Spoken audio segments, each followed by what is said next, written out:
This spring, I flew out to Corsica, and originally, I didn't think much about making a video on it. I didn't think there was much of a story there. But as I was driving along the mountainous roads looking at all these spray-painted signs calling for an independent Corsican nation, I realized something.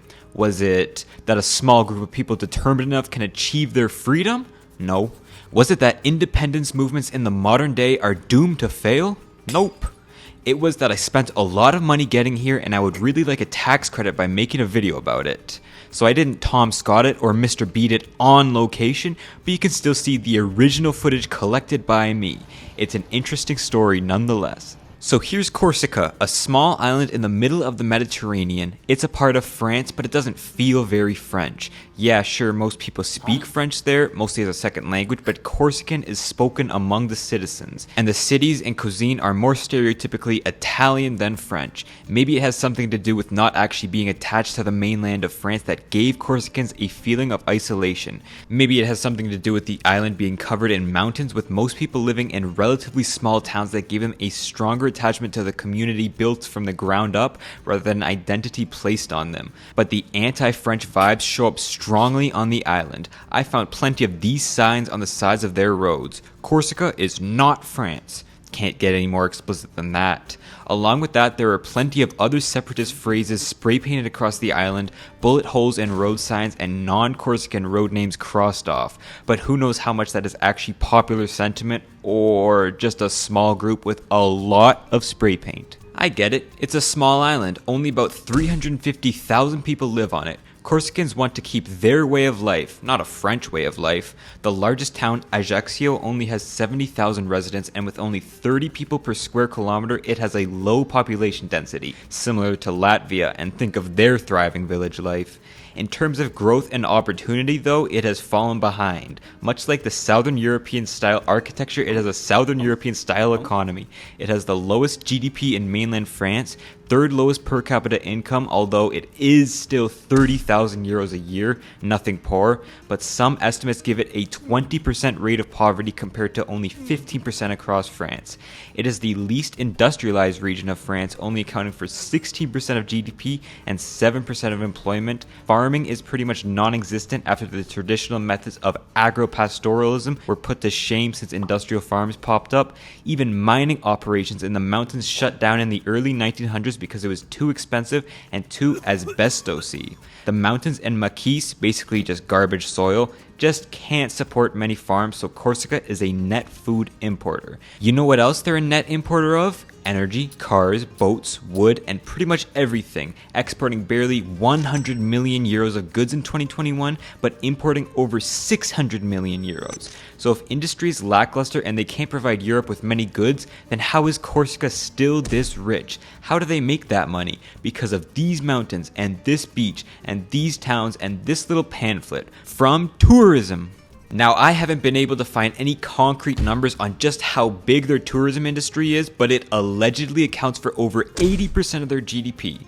If that's true, then the tourism industry has pretty much engulfed the entire island's output. Just look at almost all YouTube videos about Corsica. They're all about traveling. And when you consider that the tourist population has quadrupled in the last 2 decades to 2.5 million people throughout the year, that 80% number might make sense. 2.5 million tourists compared to only 350,000 residents. Plus, most of these tourists are coming in summer, putting extra strain on accommodating all of them and dealing with the off-season in the massive tourist industry. Then consider that around 40% of employment in the tourism industry is from mainland French who emigrated to Corsica, presumably since they're better at handling the mostly French tourist population, and another 30% is from foreign-born population. Native Corsicans are underrepresented in their biggest moneymaker. The only viable industrial sector is construction and public works, mostly to make a bigger tourist industry. There's also only one university on the whole island, and there isn't much opportunity outside of the service industry. It's no wonder that when you look at their population chart, there's a big hole in the 20-year-old population, the age you're most likely to get an education at. So, young people leave the island. Out of the 360 communes on Corsica, around 320 have experienced natural population decline in the last few decades. Corsica also has the lowest birth rate out of any French province at less than 1.4 births per woman, similar to Japan's. But if this decline is happening, why are they still gaining people at around twice the average French rate? Immigration, mostly by French residents, more specifically older French residents, many retired. And now only 55% of Corsica is native Corsican, while they have a serious demographic crash waiting to happen. Could this decline add to the movement for independence? But wait, about that whole independence thing, why is Corsica even French in the first place? Well, Corsica was never independent for long. For about 1,000 years, they've actually swapped hands between kingdoms at least 8 times, back when kings could just buy islands and everyone on them. Throughout these swaps, it has always been culturally and politically closer to the Italians than the French, although it was held by a Spanish kingdom for a while too. But this Italian nation in particular, Genoa, was Corsica's main overlord, holding it for over 400 years non-consecutively. It's why it still looks Genoese today, but I guess the Corsicans didn't like that and they rebelled as they had for all of their history. This time was different though. The 1729 rebellion lasted until 1755. Yes, 25 years of revolts against Genoese rule with French help to squash the protests. And in 1755, the Corsican Republic was established by the most treasured Corsican among nationalists, Pascal Paoli, who pioneered a free, democratic, and quite liberal Republic of Corsica. This is where the first democratic constitution was actually put into effect, beating the Americans by over 30 years. But of course, the US Constitution is still up and running today. That Corsican Constitution, it's gone. Lasted a solid 13 years. In 1768, tired of 40 years of rebellions, Genoa just decided to sell the island to France. The French invaded, crushed the Republic, and now Corsica was part of the Kingdom of France in May 1769. Sad. Fun fact though, France's most famous human, Napoleon, was born in Ajaccio just after the French fully took over Corsica in August 1769.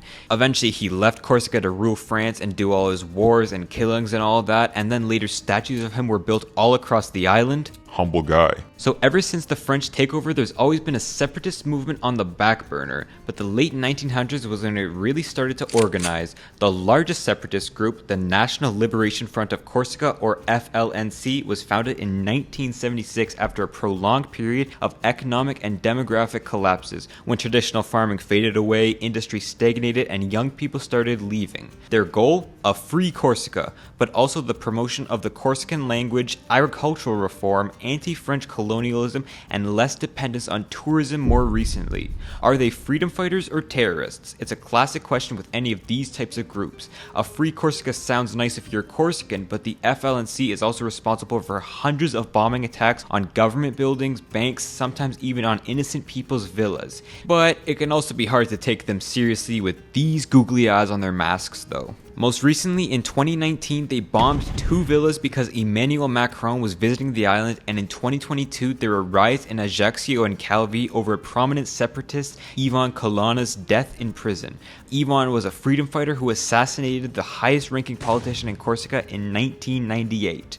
Gloria Ete and Père Ivan now cover the island in spray paint, which has really been the FLNC's biggest weapon, the spray paint all over road signs and walls. Will the paint get the movement anywhere? Maybe. Paris has said they might, perhaps, consider letting Corsica become an autonomous region of France after the 2022 attacks, but so far no referendums or plans for one have been drawn up yet. They have had a referendum for autonomy in 2003, but that ended with 51% of Corsicans saying no, they don't want to become autonomous. A pretty close election though, and times have pushed popularity the other way. So will Corsica become Europe's newest country?